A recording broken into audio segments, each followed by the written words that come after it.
Nouveau week-end de course sur la cendrée de Paris-Vincennes avec le I-Quintet de ce dimanche 6 janvier qui s'annonce assez intéressant à étudier. Un nouveau groupe 1 au programme avec le prix de l'Île-de-France pour les trotteurs montés et la sélection gagnante également sur la piste de Vincennes. 100% Vincennes pour le 141e numéro de 5 minutes prono présenté par PMU. Je m'appelle Loïc Sarro, je vous retrouve avec grand plaisir pour le podcast qui fait le papier des courses du week-end. Pour vous, c'est 5 minutes prono présenté par PMU et c'est parti. Faites du bruit, on va partir. Il s'entre maintenant dans la dernière ligne droite. Faites vos jeux. Et ça va se jouer sur un sprint final. PMU vous présente 5 minutes prono, le podcast de vos paris hippiques. Le bilan de la semaine dernière, il est plutôt mi-figue, mi-raisin, 4 sur 5 pour la sélection Quintet qui a vu un magnifique duel entre Gallius et Davidson Dupont qui est venu offrir un premier prix d'Amérique au jeune Nicolas Bazir au nez et à la barbe de Gallius tout à la fin du parcours. J'étais complètement à côté du coup 3 avec les contre-performances de Enemy qui a subi une défaillance physique et de Velveggio que je pensais tout de même compétitif au papier et qui a été totalement fantomatique. Quant à la sélection gagnante, elle est venue nous donner un petit peu de baume au cœur. Jamaica Dorsey, elle a gagné à une cote de favorite, mais elle n'a pas souffert pour renouer avec la victoire. Réunion une course 4 pour le I-Quintet de ce dimanche 6 janvier sur la piste de Paris-Vincennes, une course avec des chevaux d'âge qui sont plutôt bien connus. À ce niveau de compétition, au départ qui interviendra à 15h15, ils ne sont que 14 au départ de la course et c'est peut-être retrouvable ce I-Quintet. J'ai tenté 2 incontournables et 5 associés pour ma sélection. Je suis resté classique pour les incontournables, à commencer par celui qui sera probablement le favori assez logique de la course, le numéro 13, j'ai nommé Fandango la nuit, un cheval tout neuf qui est au top de sa forme, il reste sur 2 victoires, bien qu'il rentre 25 mètres dans cette course, c'est un candidat actif pour un nouveau succès, c'est la base par excellence de cette épreuve. Il va tenter d'enchaîner une 3e victoire consécutive, Jean-Philippe Monclin le connaît par cœur, déféré des 4, il excelle, il a tout pour lui. Le deuxième incontournable de cette épreuve, c'est le numéro 2, El Paso Blue, un cheval qui est assez tenace et véloce à la lutte, c'est probablement la meilleure chance du premier échelon, s'il faut, il peut prendre le rythme à son compte, c'est un cheval qui est à l'aise lorsqu'il faut dominer.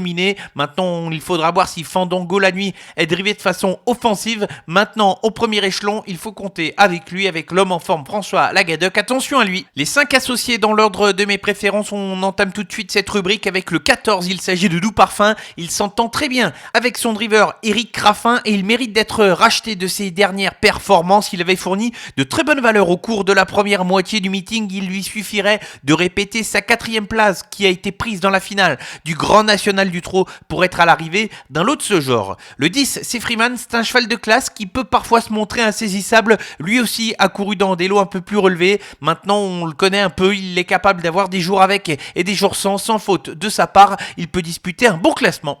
Le 12, c'est Carioca. Pour l'entraînement à la drift de Pierre Lévesque, il est plutôt envisagé pour les places. Il va tout de même présenter ici l'avantage de pouvoir suivre tous les trains et de pister. Maintenant, il lui faut la bonne course. Il y a du pour, il y a du contre sur ce que le cheval a couru de mieux au cours de sa carrière, c'est un des placés potentiels de l'épreuve. Là aussi, un cheval qui est branché sur courant alternatif, c'est le numéro 9, Deus Ex Machina, un cheval qui possède des moyens, mais qui ne le montre pas forcément souvent. Il est meilleur lorsque la course peut être rythmée, il peut terminer dans les 5 premiers. S'il remonte le vrai visage qui est le sien, celui qu'il avait affiché le 3 novembre dernier en ouverture du meeting d'hiver, il peut se glisser à l'arrivée. Enfin, on va compléter cette liste des associés avec un cheval qui a souvent été remarqué ces derniers temps, c'est le numéro 7, Concerto Cointry. Le cheval a terminé seulement 7e pour sa dernière course. Maintenant, le déroulement de course ne lui a pas été favorable et il a été remarqué. En fin de parcours, il faut s'en méfier car il peut tout à fait venir piémonter les rapports de cette épreuve. La sélection pour le I-Quintet de ce dimanche 6 février sur l'hippodrome de Paris-Vincennes, la 4e course en réunion 1 avec les incontournables qui vont porter les numéros 13, Fandango la nuit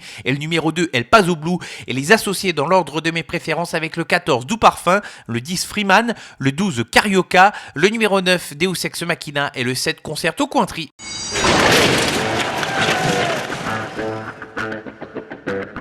Restons à Vincennes pour la suite de ce podcast avec le coup de 3 chevaux qui peuvent se tenter en jeu simple gagnant et pourquoi pas tenter le report avec ces 3-là. On va commencer par un cheval que vous connaissez bien au fil de ce podcast mais qui m'a laissé sur ma faim pour sa dernière sortie. C'est dans la 5e course du programme et c'est le numéro 11, Great of Madrid, qui a été drivé de façon trop offensive sur la piste de Mokanchi. Il n'a pas démérité pour finir. Maintenant, il est allé beaucoup trop vite. Je suis curieux de le revoir sur un parcours de vitesse où il n'a jamais trop couru au cours de sa carrière, mais où il avait signé un succès de façon intéressante sur l'hippodrome d'Anguin au cours de sa jeunesse. Il est capable de faire 700 mètres à l'extérieur de ses rivaux. Il y a un lot plutôt intéressant sur le papier, mais il est capable, sur ce qu'il a fait de mieux, de briller. La 6e course du programme, c'est le groupe 1 de ce dimanche, c'est le prix de l'Île-de-France. Et le numéro 4, Grand Villesse Bleu, est à la recherche de sa victoire de groupe 1 depuis plus de 6 mois. Elle collectionne les 2e places, mais elle n'a pas à rougir de cette position dans le prix de Cornulier où la jument n'a pas démérité. Sur sa forme et sur ce qu'elle a fait de mieux, elle doit terminer à l'arrivée de cette épreuve.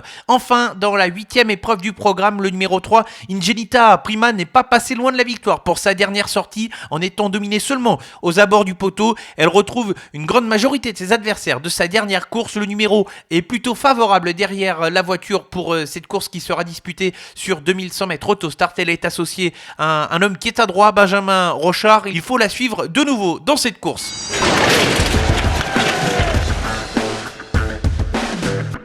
La sélection gagnante avant de clôturer ce podcast, elle est de nouveau sur l'hippodrome de Paris-Vincennes, mais elle va s'établir sur la réunion de ce samedi. Nous serons en réunion 4 et dans la 3e course. Attention au numéro 8, Gis, que connaît Eric Raffin puisqu'il vient de le driver à l'occasion de ses 2 dernières sorties. Il n'est pas déféré des 4 pieds, comme c'était le cas lors de sa dernière sortie. Il est seulement déféré des antérieurs. Maintenant, il a fallu un grand Eric Raffin pour tenir le cheval dans les bonnes allures pour sa dernière victoire. Un cheval qui est meilleur lorsqu'il peut attendre et se faire emmener. Il possède de la dureté s'il faut faire la fin de parcours à l'extérieur de ses rivaux. Sur le papier, il fait partie des bonnes chances de l'épreuve. Le 140e numéro de 5 minutes prono présenté par PMU s'achève. Un grand merci de votre fidélité tout au long des semaines pour ce podcast. On revient dès la semaine prochaine pour étudier les courses du week-end prochain avec notamment le Prix de France Speed Race qui s'annonce très intéressant comme la revanche du Prix d'Amérique Legend Race. En attendant, l'actualité est sur l'ensemble de nos réseaux sociaux, Facebook, Twitter et Instagram. Bon week-end à tous.